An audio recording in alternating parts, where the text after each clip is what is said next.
Sitting here with the author of Super Bitch. Can you introduce yourself? Hi, I'm Lori Quinn. I'm from DC and a writer of Super Bitch, hopefully a super novel. Nice. It is, definitely. Can you give us a little background of you? Well, I'm from Washington, DC. I've lived in all different quadrants. I lost my father at a young age, and I went to live with my mom, who was a Jehovah's Witness, so I had to adjust to a different lifestyle because theirs was limited. And I didn't have a lot of friends because you're not supposed to associate with worldly people. And it created some controversy. There were other issues in the household, which are listed in the book, that a lot of people go through. And it just chronicles my struggle and to rise above my problems and the things that I learned along the way. Nice. So would you say, like, what really inspired you to write? Like, was it your background? Or? Definitely my background. I was kind of an introvert, and I held a lot of things in, and it would manifest in other ways. I was told by other people who I shared my story with that I should write it, and it may help other people. I also found it to be therapeutic, and I found it to be inspiring also as I began to share my story, and those that I've shared parts of it with have come back to me and said that it helped them and that they were able to deal with their problems, and they shared some things with me also. People said that they found it entertaining, which I wanted to do also. Right. So, that's cool. So you had a lot of different, shall I say, like, things going on as you were writing it. So, like, sadness, happiness, things like that, or just everything. Yes, there are a lot of pros and cons in life. I've observed things, I've been through things, I've tried to make light of some things, and I just give, different opinions on different issues that's going on, like between men and women, the world, social issues, just various things, DC issues, to and bring enlightenment within the book. Nice. So is this your first book? Yes, it is. Nice. Congrats. That's real big.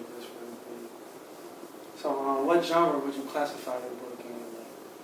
Like fiction, nonfiction, or what? Oh, it's definitely fiction. It's urban fiction, although it's based off my childhood. Though there are a lot of things that happen in the character and the other characters as well. So, briefly, you don't have to go into depth. Like, can you give me like the storyline of it? Because I know it's a lot. So. Well, it's a love story and a mystery. There's three women from different backgrounds. One is African American, one is Latina, and one is a Jewish woman.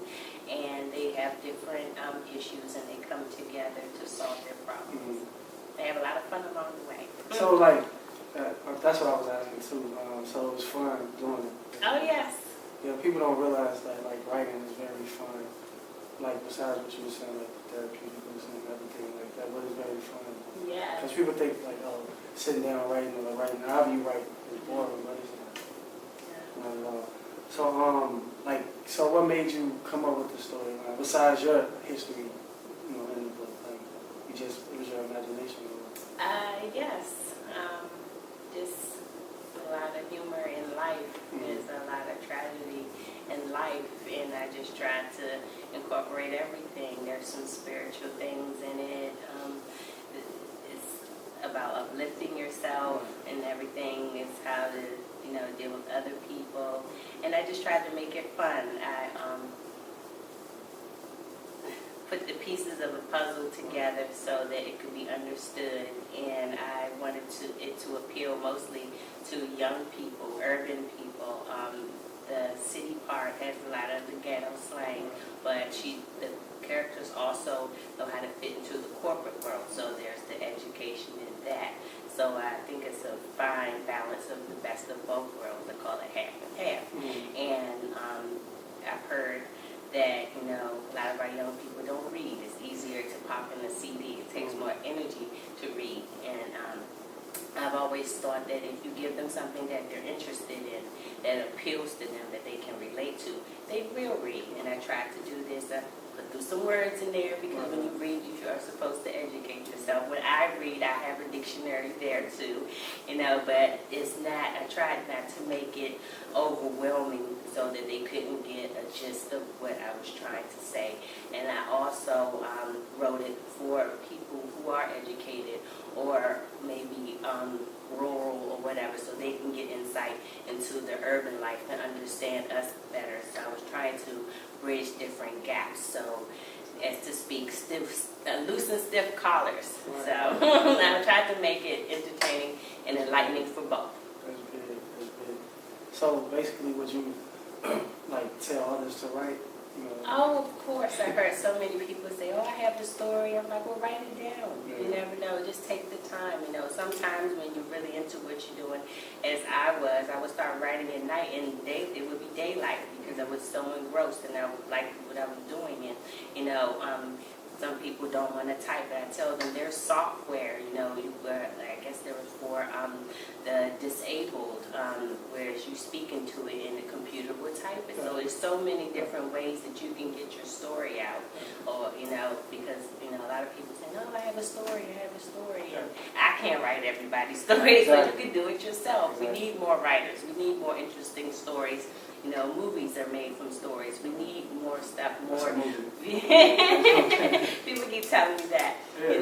We need more true stories also, so that we can appeal to our people, so that the form of reading, especially in copy, is not lost, because we know that everything's going digital. Newspapers and magazines are becoming obsolete.